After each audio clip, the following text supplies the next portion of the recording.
Déclaration publique de la section syndicale Waterford sur le dossier lié au licenciement économique orchestré par la direction Waterford au mépris des règles de procédure prévues en la matière en République du Congo.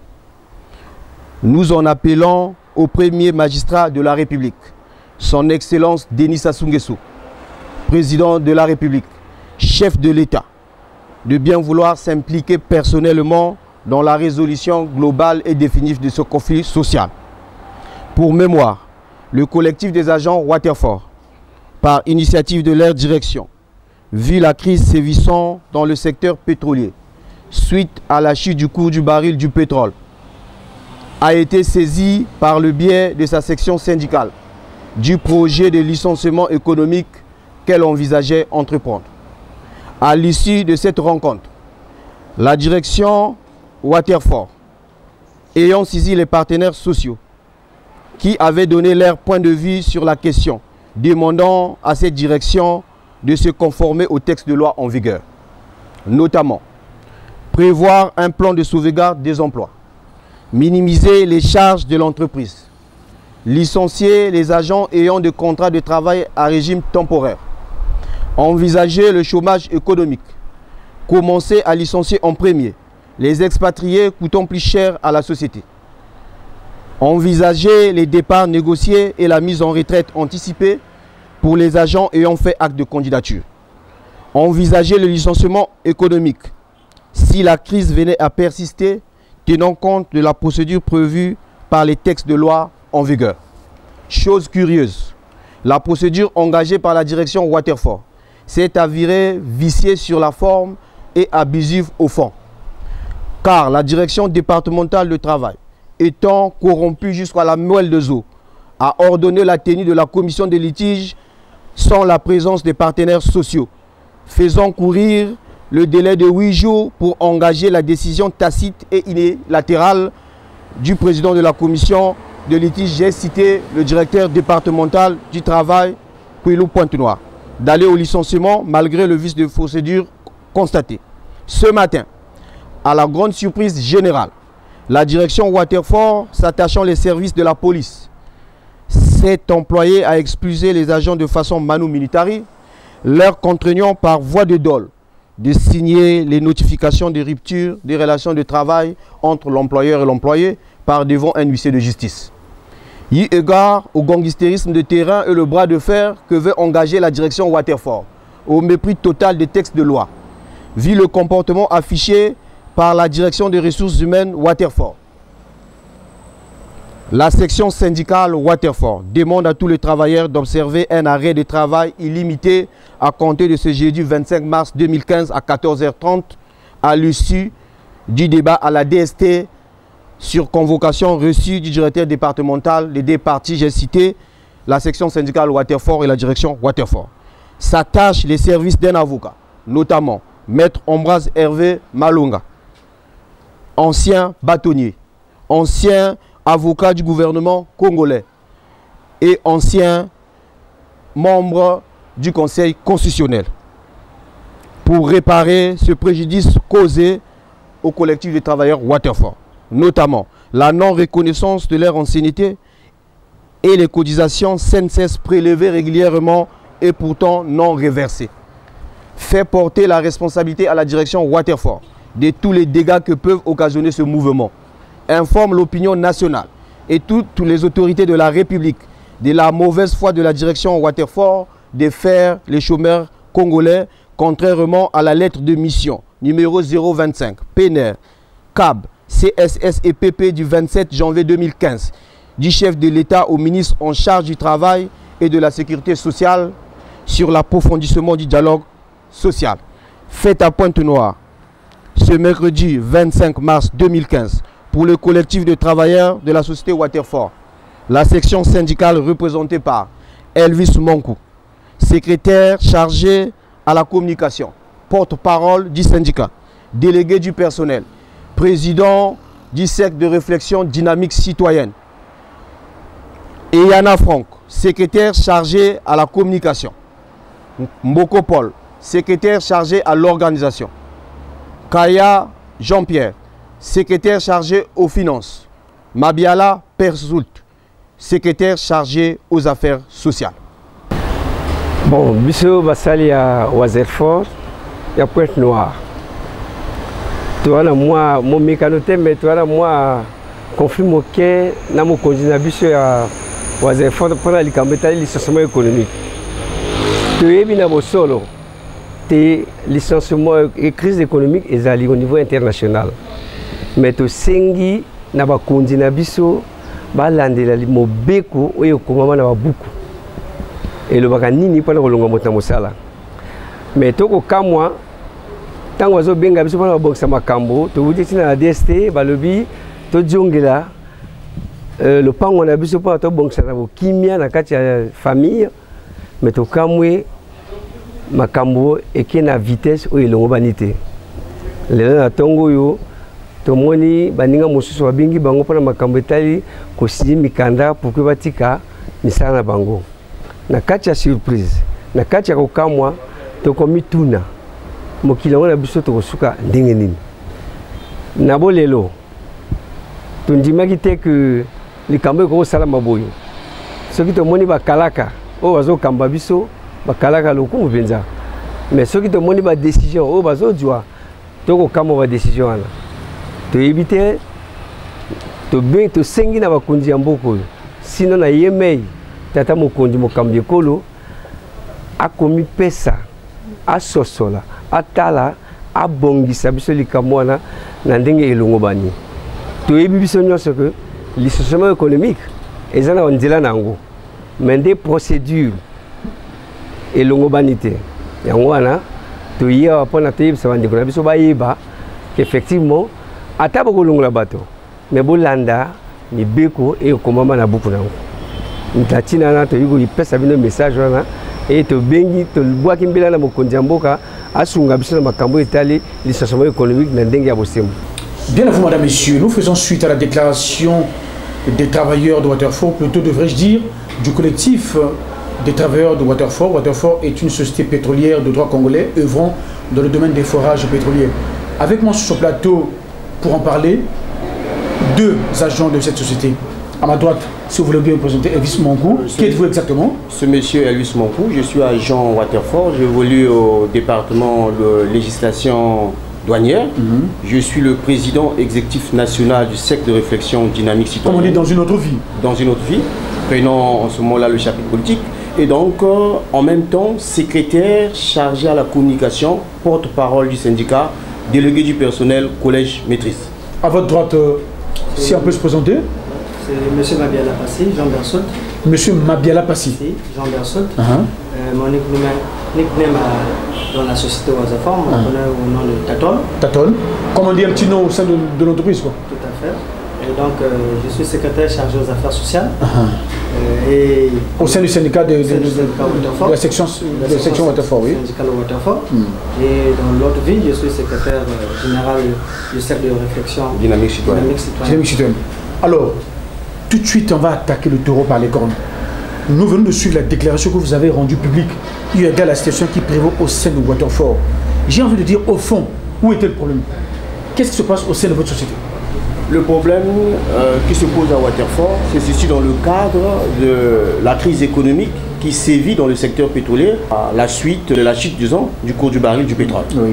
Et donc, comme vous le savez, les sociétés, aujourd'hui, tenant compte des charges qu'ils assument, veulent engager ce qu'on appelle le licenciement économique. Mais sauf que ce licenciement économique obéit à des textes de loi régissant une certaine procédure donnée. Malheureusement, pour le cas de notre société, cette procédure est foulée aux pieds et le collectif des agents Waterfort veut réclamer réparation pour aller vers ces licenciements. Malheureusement, nous sommes d'autant plus déçus du fait que... Des informations que nous recevons, nous, au niveau de la presse, Waterfort est d'accord pour indemniser les travailleurs, pour procéder à un licenciement économique en bonne et due forme. Vous, les Sénégalais, vous ne voulez rien savoir, ainsi que les délégués du personnel. Au départ, avant d'envisager le licenciement économique, nous avons un vieux contentieux que nous devons vider avec la société Waterfort. Lequel? À l'époque, la majorité de tous les travailleurs ont été mis à la disposition d'une sous-traitance qu'on appelle Congolais Cyber Service. Et donc, pendant que nous travaillons pendant des années, 5 ans pour les uns, 8 ans, 9 ans et 10 ans pour les autres. Dans cette sous-traitance? Oui, bien vous appelez comment déjà? CSS, donc Congolese Cyber Service. Congolese Cyber Service. Alors, dans cette sous-traitance, nous avons prêté nos services pour le compte de Waterford, mais on nous mettait à disposition de cette sous-traitance. Alors, nous sommes surpris du fait que nous avons accumulé des années en termes d'ancienneté. Nos cotisations CNCS ont été prélevées de façon, disons, abusive, du fait que ça n'a jamais été reversé à la CNCS. Et ensuite, notre ancienneté n'est pas tenue en compte. Comment voulez-vous qu'on aille à un licenciement économique dès lors que le taux du calcul des droits des travailleurs dépendra de cette ancienneté? C'est là où le bas blesse. Et donc, le collectif des travailleurs se sont constitués partie civile. Avant, nous avons saisi Maître Ambroise Malonga, qui descend d'ailleurs ce soir sur Pointe-Noire, pour engager les poursuites contre la société Waterford, pour que nous réclamons réparation. Un autre détail, nous vous informons que ce matin, un certain nombre d'agents ont été, a été expulsés de la base Waterford. Pour quelle raison? Mais la direction Waterford veut mener une opération kamikaze et manu militari en voulant faire signer aux agents, par dol certainement, les notifications des ruptures de fin de contrat. Pour le public qui nous suit, naturellement, c'est sûr que le public est déjà perdu, embrouillé. Alors, essayez de nous relater les faits pas à pas, mais en tenant compte des impératifs du temps. Waterford est d'accord sur le principe qu'il faut aller à un licenciement économique eu égard à la chute du cours du baril, du pétrole. Alors, tout le monde sait que désormais, les sociétés pétrolières sont obligées de réduire les coûts, de minimiser les coûts pour faire du bénéfice. Alors, en l'état, vous nous dites, mais Waterford doit d'abord régler un vieux contentieux. La question que je m'en vais vous poser, pourquoi vous avez attendu ce moment pour relancer ce vieux contentieux? Cette situation, donc ce débat a été engagé avec la direction lors des rencontres partenariales que nous avons avec la direction Waterford. Nous avons défini une feuille de route qui a été signée et par les partenaires sociaux et la direction Waterford. Mais donc cette feuille de route devait avoir défini les décisions d'aujourd'hui, non? Mais voilà, mais nous sommes d'autant plus surpris du fait que c'est des policiers qui atterrissent pour faire expulser des agents. Qu'est-ce que la police vient faire dans une affaire qui concerne les travailleurs? Au moment où je vous parle, mon cher Richard, il y a 2 BJ garés devant la direction Waterford. Les 2 BJ sont arrivés une véritable chasse à l'homme. De quelle heure à peu près? C'était après notre réunion de sécurité à 12 h. Même moi, j'ai été personnellement interpellé dans mon bureau. Ce mercredi 25 mars 2015, oui, 2 véhicules des militaires estampillés police nationale sont arrivés à la direction Waterford. Ils sont de faction au moment où nous vous parlons. C'est pour organiser la chasse à l'homme à l'encontre des travailleurs Waterford. Pourquoi vous pensez que nous savons que la police, quand elle intervient quelque part, c'est pour contexte sécurisé? Mais qu'est-ce qui vous dit qu'ils viennent pour emmerder les travailleurs? Bien entendu, moi personnellement... Y a-t-il un travailleur qui a été molesté? Moi personnellement, on m'a appelé dans le bureau. Malgré mon statut de délégué, j'ai joué une certaine immunité. Je suis partie prenante au dialogue social au sein de la société. Et nous sommes surpris du fait qu'on m'amène devant un huissier de justice pour signer la notification disons, de fin de contrat par rupture à l'initiative de l'employeur. Donc vous appelez vous, Elvis Monkou? Bien évidemment, bien évidemment. Et vous avez signé? Et je n'ai pas signé. Pour quelle raison? Simplement parce que j'ai une formation de juriste. Je me dis que c'est un acte de dol que nous on n'assume pas. Et nous avons dit niet à une telle décision. Alors, tenez donc, pendant que tout cela se passe, où se trouve l'inspection du travail? J'allais dire, où en sont vos rapports avec l'inspection du travail? L'inspection du travail, je laisserai mon cher... mon cher Biala, vous allez un peu aussi l'avoir pour des besoins justement d'écoute. Alors, où en sont vos rapports actuels avec les amis ou ceux qui sont du côté de l'inspection du travail? Ok. Merci, monsieur le journaliste, de m'avoir accordé le crédit de la parole. Bien sûr. Dès l'entrée de jeu, j'aimerais dire ceci. L'inspection du travail n'est qu'une structure corrompue, nous l'avons su dès aujourd'hui. Allons, s'il vous plaît, pas d'effectif à l'endroit d'une structure aussi respectable que celle de l'inspection du travail. L'invivable. Vous parlez là des pouvoirs publics congolais. Bien entendu. Pourquoi vous dites que l'inspection du travail est corrompue? Alors, je vais vous expliquer en long et en large ce qui s'est passé. Dès l'entrée de jeu, la société Waterford tient informé la direction départementale du travail du licenciement économique qu'ils envisagent de reprendre dans la société. En mettant en application, la fédération faisait même sans pour autant mettre la sous-section syndicale Waterford en application. Ça veut dire déjà qu'il y a eu vice de procédure parce qu'on ne tient pas informé ses partenaires sociaux, mais on informe néanmoins les structures de l'État. Alors que cette situation devait être... Donc la direction Waterford a bypassé les négociations internes pour aller directement à la commission des litiges. Alors, nous avons répondu à la direction Waterford suite à l'Assemblée Générale que nous avons tenue le 10 février 2015 à la Villa SLS Waterford. Et à la sortie de cette Assemblée Générale, nous avons rendu les conclusions comme quoi l'objet de cette lettre intitulée communication conjointe des deux chambres. Donc la chambre des délégués du personnel et la chambre des délégués syndicaux. Et dans cette communication, nous avons énuméré point par point la démarche qui était censée être suivie par la société Waterford. Donc la société Waterford jusqu'à aujourd'hui nous doit un droit de réponse à cette lettre, à ce courrier. Jusque-là, nous n'avons jamais reçu un courrier de la part de la direction. Justement, avec les derniers événements en date au sein de la société Waterford, quel a été le retour du côté de l'inspection du travail? Est-ce qu'elle a quand même réagi jusqu'ici? Le directeur départemental met en mission deux inspecteurs. Oui. Et je dirais même que ce ne sont pas des inspecteurs, ce n'est que des contrôleurs. Enfin, ce n'est pas vous de juger, hein? Nous l'avons jugé sur la prestation de leurs services. Parce qu'ils sont venus effectivement violer leur propre serment. Vous êtes en train de douter des services. Parce que nous avons eu affaire à deux inspecteurs qui sont venus violer leur serment. En quoi ont-ils violé leur serment? Mais c'est parce que ça va à l'encontre des textes de loi prévus en la matière. C'est-à-dire la législation du travail dit que quand les délégués du personnel et le syndicat n'ont pas donné leur avis favorable pour aller à la commission de litige, il n'y a pas commission, mais la commission a siégé. Voilà pourquoi nous demandons l'implication personnelle du chef de l'État dans la résolution globale et définitive. Enfin, justement, nous l'avons entendu dans votre déclaration, celle qui a précédé cet entretien, de vous à moi, Elvis Mongo, M. Mabiala.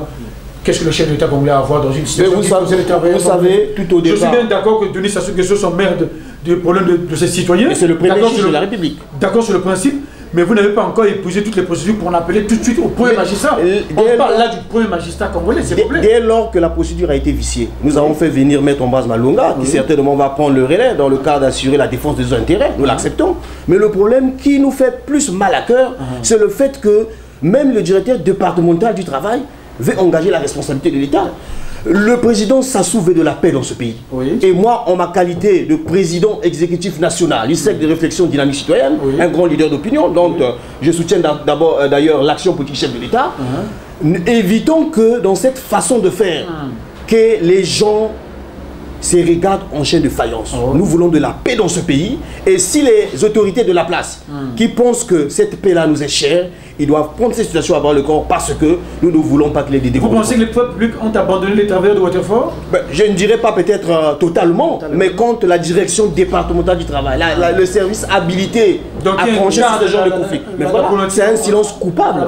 C'est un silence coupable par corruption bien où il est, ça je l'ai dit. S'il s'agit qu'on réponde devant les tribunaux, nous avons un avocat, nous allons le dire clairement devant. Alors dans votre déclaration, j'ai pu comprendre qu'il y avait aussi des soucis au niveau de la DST.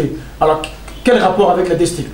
La DST nous appelle parce que nous étions sur le point de lancer un préavis de grève. Là, nous sommes dans le norme de l'exercice du droit de grève des travailleurs. C'est bien entendu un moyen d'action. Alors, nous sommes surpris du fait que quand la DST nous appelle, parce que effectivement, ils avaient peur qu'on aille vers la grève. Vous savez, avec la turbulence politique qui sévit le pays actuellement par rapport au débat. Dès qu'on parle de grève, ça fait peur. Mais voilà, la grève n'est pas ce moyen-là qui peut aller à la négociation. Vous voyez, la lettre de mission du chef de l'État au ministre en charge des affaires sociales et du travail demande qu'il y ait l'approfondissement du dialogue social. Et aujourd'hui, si vous remarquez que le président de la République s'engage sur la ligne de front pour demander qu'il y ait un bilan de compétences dans la gestion des ressources humaines et des sociétés pétrolières, ça veut dire qu'il y a problème. Il y a problème. Nous ne voulons pas qu'il y ait... Au fond, vous êtes convaincu que le chef de l'État a déjà pris le problème à bras le corps. À bras le corps, mais nous voulons qu'il s'implique de plus belle pour que nous ayons une solution à ce conflit. Parce que ça dépasse l'entendement de tout le monde. On ne peut pas accepter d'aller à la maison alors que notre ancienneté que nous doit à la société Waterford n'est pas tenue en compte dans le calcul de droit. Au fond, Waterford est d'accord sur le principe du paiement de droits au moment où elle choisit de se séparer avec certains travailleurs. Mais vous, là où vous n'êtes pas d'accord, c'est parce que Waterford ne tient pas compte de certaines années de travail avec la sous-traitance d'autrefois. Voilà. Donc Waterford doit assumer l'actif et le passif. Mais je crois qu'il va être là. Mais est-ce que au départ, Waterford avait déjà reconnu cela? Waterford l'avait reconnu. Lorsque vous passiez de la sous-traitance à Waterford. Bien entendu. Je suis bien là. Oui. Sur ce point, j'aimerais donner plus d'éclaircissement. Qu'est-ce que c'est? Assez rapidement, malheureusement, le temps est parti. Lorsque nous quittons 16 pour Waterford, oui. Alors la première vague qui était partie à Waterford avait bénéficié de leur ancienneté. Alors arrive la deuxième phase pour 16 Waterford, il s'est passé un problème. Le nouveau directeur qui arrive reconnaît prendre le personnel avec leur ancienneté, tout en leur payant leur droit des indemnités de fin de contrat, le solde de tout compte. Mais dans le fond, cela n'a pas été pris en compte. Parce que lorsque nous sommes arrivés à Waterford, nous avons continué de CDD en CDD. Et lors de la première crise que nous avons... Donc il n'y a pas eu respect de contrat, le respect d'engagement. Voilà. C'est ce qui nous a conduit à une première crise qui a été résolue par la DST. Même aussi aujourd'hui, Waterford, après l'audace, comme c'est une administration bananière, elles ont toujours cette façon de faire. Donc cette façon de faire, elles ont défié même l'État. La DST qui est en le traitant de corruption. Structure légalement établie par l'État, qui a un service économique qui est censé prévenir les crises économiques. C'était investi dans le dossier. Nous ont convoqué à 2 reprises, mais la société Waterford a joué au communautarisme administratif dans la mesure où ils ont défié tous les travailleurs, tout le personnel Waterford. Sans être inquiété. Sans être inquiété. Et ils ont même dit, c'est le country manager Waterford, lors d'une réunion, les délégués du personnel, a pris la parole avec tout son courage de dire j'ai fait le tour du monde. J'ai sillonné dans pas mal de pays du monde où il y a une sauvagerie terrible, mais le Congo ne me fait pas peur. Ça c'est qui dit cela? Monsieur Carlos Palette. Patron de Waterford. Patron de Waterford. Il peut s'inventer ainsi dans un pays. Il lance un défi. Il lance un défi. Et aux yeux de tous les travailleurs, son DRH arrive à dire aux travailleurs, la DST n'est pas une structure légale pour résoudre ce conflit. On s'en fout de la décision de la DST. Nous, ce qui nous importe, c'est aller au licenciement économique et nous y arriverons. Donc, comme on dit, de gré ou de force, ils sont convaincus qu'ils vont au licenciement sans tenir compte des droits passifs de ces travailleurs. Si vous deviez dire un dernier mot en tant que responsable administratif relevant justement de votre syndicat et du collectif de travailleurs de Waterford, un propos concluant. J'appelle l'implication de toutes les autorités de ce pays, en particulier le chef de l'État, son Excellence, Monsieur le Président Denis Sassou Nguesso, de s'imprégner de cette situation à bras corps afin que nous puissions avoir une solution pacifique et à l'amiable en faveur de la loi applicable dans ce pays.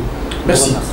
Elvis Monkou, avec vous et avec ce que vous nous amenez comme package de la situation sociale qui prévaut au sein de Waterford, au-delà de votre colère, au-delà de ce qui prévaut au sein de Waterford, si vous deviez dire quelque chose à l'autorité, au pouvoir public, j'entends le cri de cœur du leader d'opinion et du porte-parole du syndicat Waterford, de la section syndicale Waterford. Je m'adresse solennellement et personnellement au chef de l'État.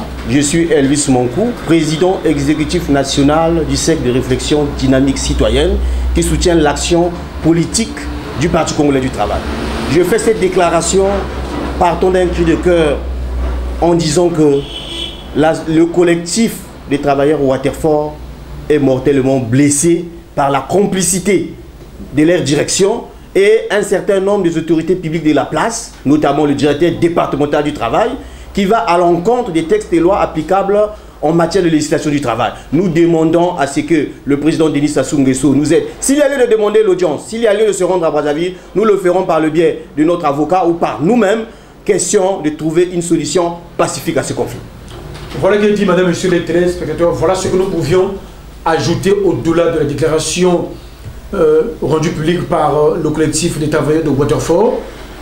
La rédaction de TPT par notre voix lance ici et maintenant l'invitation aussi bien à la direction de Waterford qu'à la direction départementale du travail pour que si jamais les uns et les autres se sont sentis lésés égard aux déclarations ici rendues publiques, notre rédaction est ouverte pour toute question à la fois de droit de réponse ou de droit de rectificatif. Elvis Monkou, monsieur Abela, merci de vous être rendu disponible. À la prochaine occasion, comme on aime dire à la télé, même heure, même chaîne. Merci aussi à Bienvenue Tissina qui a assuré la prise de vue et la prise du sang.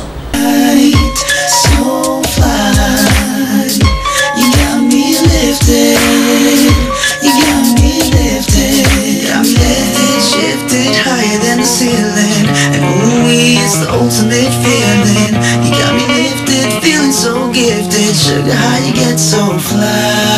Sugar, how you get so fly?